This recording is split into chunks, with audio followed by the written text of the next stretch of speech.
यादव की भविष्यवाणी सच होगी। तेजस्वी यादव जिन आरक्षणों के खत्म होने की बात कर रहे थे, क्या वो अब जमीन पर भी दिखेगा? नमस्कार, न्यूज फॉर नेशन देख रहे हैं आप और मैं हूं आपके साथ साक्षी झा।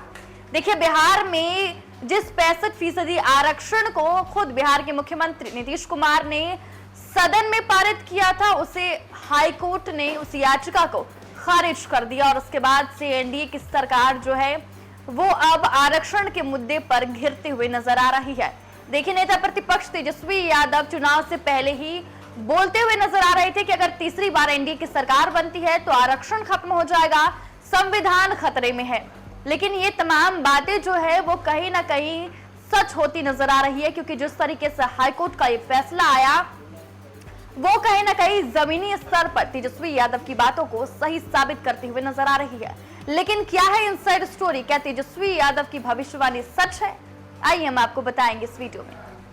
बिहार में आरक्षण का दायरा 50% से ऊपर बढ़ाने की कोशिश कामयाब नहीं हुई, पर ऐसा भी नहीं है कि नीतीश सरकार के लिए रास्ता बंद हो गया है। कई राजनीतिक दाव पेच अभी शेष है, जिसे अपनी अपनी राजनीति की सुविधा के अनुसार रणनीति बनाना अभी बाकी है। ऐसे में जानना जरूरी है कि मुख्यमंत्री नीतीश कुमार के पास क्या क्या संभावनाएं अभी बचे हैं। साथ ही सरकार के साथ साथ जनता का भी पैथोलॉजी टेस्ट होगा। जाहिर है कि पटना हाईकोर्ट ने वही किया जो उम्मीद थी, लेकिन हाईकोर्ट जाने के पहले राज्य सरकार ने सुप्रीम कोर्ट जाने का पूरा होमवर्क कर लिया था। सबसे पहले जातीय जनगणना कराकर एक ऑर्थेटिक डाटा तैयार किया, वहीं सामाजिक समीकरण का एक पूरा खाका सुप्रीम कोर्ट के लिए तैयार किया। साथ ही साथ इसके आर्थिक सर्वेक्षण भी कराए गए हैं।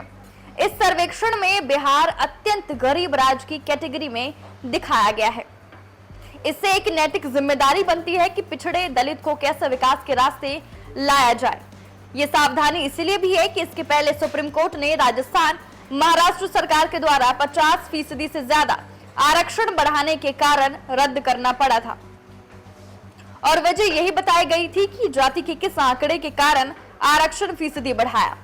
वहीं नीतीश कुमार ने पहले ही सब कुछ व्यवस्था कर ली है और इसके बावजूद भी अगर सुप्रीम कोर्ट भी इसे रिजेक्ट करता है तो भी कई रास्ते हैं। केंद्र में बहुमत की सरकार अभी नहीं है। राज्य के मुख्यमंत्री नीतीश कुमार के पास अभी 12 सांसदों की ताकत है। पिछड़ों की राजनीति साधने के लिए प्रधानमंत्री नरेंद्र मोदी को राजी किया जा सकता है। वैसे भी भाजपा की राजनीति की धारा बदल चुकी है। भाजपा भी प्रो पिछड़े की राजनीति करने लगी है। वहीं ओडिशा में आदिवासी को सीएम बनाया, मध्य प्रदेश में मोहन यादव को सीएम बनाया। पिछड़ों की राजनीति को साधने के लिए शिवराज सिंह चौहान तक को एमपी का वर्षों तक सीएम बनाया। यहाँ तक कि पिछड़ों की राजनीति को साधने के लिए शिवराज सिंह चौहान तक को एमपी को जो है उनको वर्षों तक सीएम बनाया। कई राज्यों से दबाव पड़ने पर संभव है कि आरक्षण के फीसदी बढ़ाने पर सत्ता और विपक्ष में सहमति बने और संविधान में संशोधन हो सके। वहीं एक रास्ता यह भी है कि नीतीश सरकार तमिलनाडु सरकार की राह पर चले, विधानमंडल में आरक्षण की फीसदी बढ़ाने पर सर्वसम्मति से एक विधेयक पारित कराए और फिर केंद्र सरकार पर दबाव डाले, इसे 9वीं अनुसूची में शामिल कर लिया जाए ताकि पिछड़ चुके लोगों को विकास की धारा में लाया जा सके। वहीं राजनीतिक पार्टियां संभव है कि इस मुहिम को विमर्श में परिवर्तित कर देगी, समाज के अंतिम पायदान तक बहस को ले जाएगी। इस बहस से जनता के रुख को पहचाना जाएगा। दरअसल सभी राजनीतिक दल जनता के बीच जाकर आरक्षण पर उनका दृष्टिकोण जानना चाहती है। ऐसा इसलिए कि लगभग सभी दल इस बात को समझते हैं कि सरकारी नौकरी है ही कितनी जिसका लाभ उठाया जा सके। इसलिए इस बहस को राजनीतिक दल लंबा खींचेंगे। सूत्रों से मिली जानकारी के अनुसार अब आरक्षण विचार विमर्श के बाद ही परिवर्तित किया जाएगा और ये विमर्श दलों के लिए समाज का एक तरह से पैथोलॉजी टेस्ट हो जाएगा। वहीं बड़े आरक्षण फीसदी का पटना हाईकोर्ट के द्वारा रद्द किया जाना कोई पहली घटना नहीं है। महाराष्ट्र, राजस्थान इसके पहले उस सूची में शामिल हो चुके हैं। महाराष्ट्र विधानसभा ने साल 2018 में एक विधेयक पारित किया और इसके तहत सरकारी नौकरी और आरक्षण और शिक्षण संस्थानों में मराठा समुदाय के लोगों को 16% आरक्षण देने का प्रावधान किया, जिससे आरक्षण का दायरा बढ़कर 68% जा पहुंचा। मामला सुप्रीम कोर्ट गया और 2021 में देश की सर्वोच्च अदालत ने इसे रद्द कर दिया। वहीं ओडिशा सरकार ने भी राज्य सरकार की नौकरियों में ओबीसी समुदाय के लिए आरक्षण का दायरा बढ़ाने की कोशिश 2017 में की थी और इसके साथ ही 2018 में स्थानीय शहरी निकाय चुनाव में भी ओडिशा की सरकार ने मिलती जुलती कोशिश की, मगर यह भी पूरा प्रयास ओडिशा हाईकोर्ट में नहीं टिका और राज्य सरकार को कदम वापस लेना पड़ा। वहीं राजस्थान की अगर बात कर ले तो राज्य सरकार ने कुछ बरस पहले ही गुर्जर और ओबीसी समुदाय के लोगों के लिए आरक्षण का नोटिफिकेशन जारी किया था। इससे आरक्षण का दायरा 50% के पार चला गया।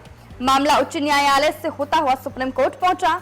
सुप्रीम कोर्ट ने स्पष्ट किया कि जो भी आरक्षण का हकदार है उसे आरक्षण तो दी जानी चाहिए, मगर 50% के निर्धारित दायरे का उल्लंघन नहीं होना चाहिए।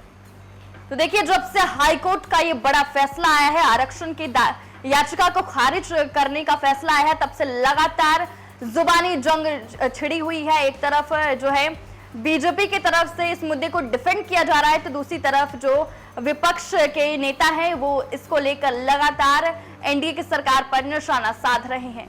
फिलहाल के लिए इस वीडियो में बस इतना ही और ऐसी ही तमाम खबरों से अपडेट रहने के लिए देखते रहें न्यूज़ 24।